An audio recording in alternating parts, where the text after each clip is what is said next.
Let's start with the name of Allah who is most beneficent and merciful. Hello guys, आज मैं आपके लिए लेकर आया हूँ बहुत ही इंपॉर्टेंट एंड रिपीटेड एमसीक्यूज जो कि किसी ना किसी कोई ना कोई इसका जो एमसीक्यू है लाजमी किसी ना किसी पेपर में आया हुआ होता है। फॉर एग्जांपल वो पेपर हो सकता है एफपीएससी का, बीपीएससी का, और एफआई के पेपर्स होते हैं, बैंक्स के पेपर्स होते हैं, इवन जनरल जॉब्स के पेपर्स होते हैं। ये एमसीक्यूज जो आपके सामने लेके आ रहा हूँ मैं, कहीं ना कहीं लाजमी आए होते हैं। एशिया के रिलेटेड क्वेश्चन हैं सारे, ये आप लोग याद कर लें, टेंशन फ्री हो जाए फिर एशिया के रिलेटेड क्वेश्चन से। ठीक है, और चलें गाइस स्टार्ट करते हैं। Let's start.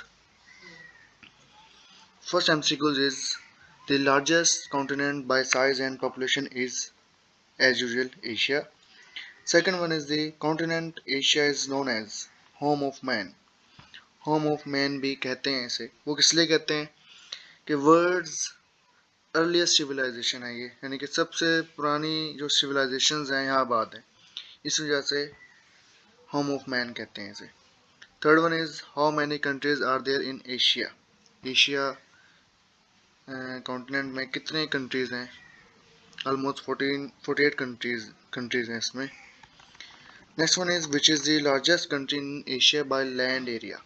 तब एरिया के मुताबिक कौन सा जो कंट्री है वो सबसे बड़ा है?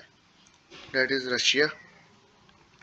Fifth one is which is the largest desert in Asia. That is Gobi desert. Gobi desert जो है वो मंगोलिया और चाइना के अंदर है। Six one is which is the largest desert of South Asia. South Asia में सबसे largest desert कौन सा है? वो थर्ड डेजर्ट है। विच country in Asia is the most populous, यानी आबादी के लिहाज से बड़ा कंट्री कौन सा है एशिया में? वो इंडिया है। Eight one is which country is in Asia is the world's largest producer of rice. चावल की पैदावार में सबसे बड़ा कंट्री कौन सा है? यानी कि वो कंट्री जो सबसे ज़्यादा चावल की पैदावार देता हो, वो चाइना है। Ninth one is which is the smallest state in Asia. Asia में सबसे छोटी स्टेट कौन सी है? वो मालदीव्स है। अच्छा, tenth one is see that separates Asia from Africa.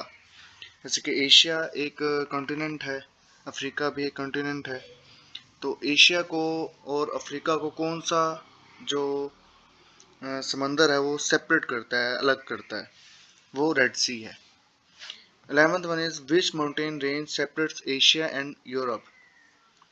कौन सी जो माउंटेन रेंज है वो सेपरेट करती है एशिया और यूरोप को? जैसे कि यूरोप भी एक कॉन्टिनेंट है, एशिया पहले हम जानते हैं कि कॉन्टिनेंट है, तो वो उरल है। 12th one is the only land locked country in south east Asia is. Land locked country कौन सा है साउथ ईस्ट एशिया में? लैंड लॉक्ड की पहले आप समझ लें, लैंड लॉक्ड कंट्री उसे कहते हैं जिसको डायरेक्ट एक्सेस ना हो ओशन की, क्योंकि करीबी में जो ओशन होता है उसके उसके ऊपर किसी और मुल्क की हुक्मरानी हो।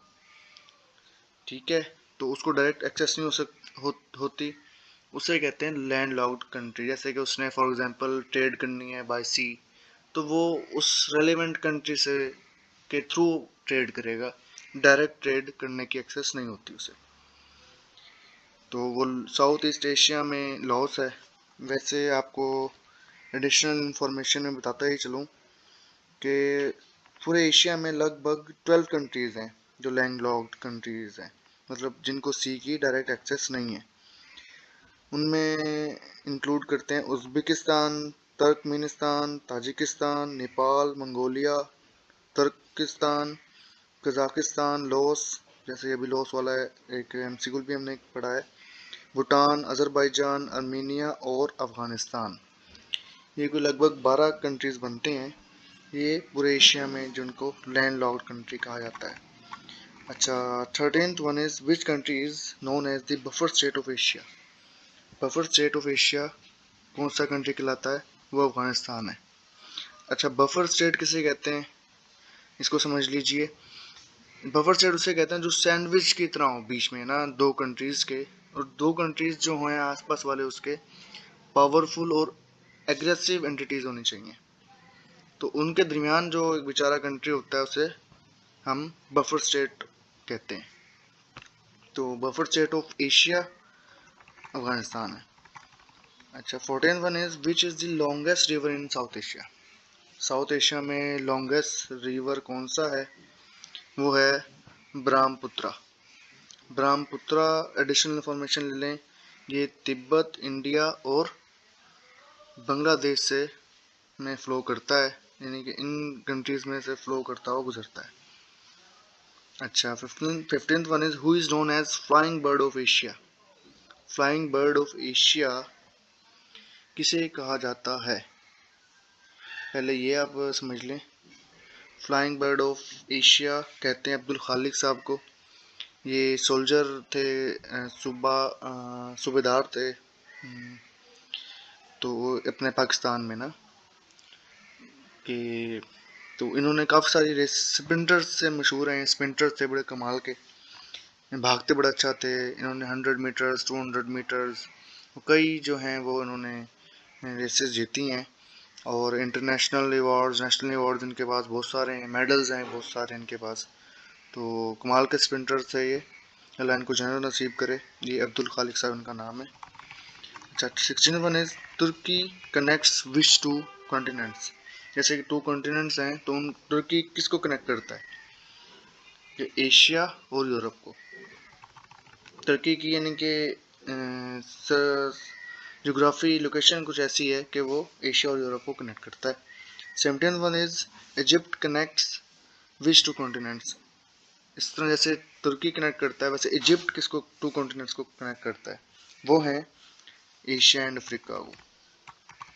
अच्छा, 18th one is Egypt is located in Africa and Asia. जैसे कि ऊपर वाला क्वेश्चन है, इस तरह के भी क्वेश्चन आपको आ जाते हैं। इजिप्ट वो वही बात कर रहा है, नीचे भी वही बात है, थोड़ा घुमा फिरा के मैंने आपके सामने इसलिए थोड़ा सा रखा था कि आपको आइडिया हो सके कि क्वेश्चन यही आने हैं आपके सामने इंशाल्लाह।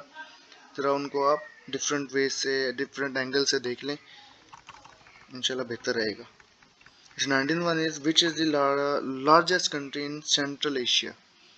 एरिया वाइज कौन सा बड़ा कंट्री है सेंट्रल एशिया में? वो कजाकिस्तान है।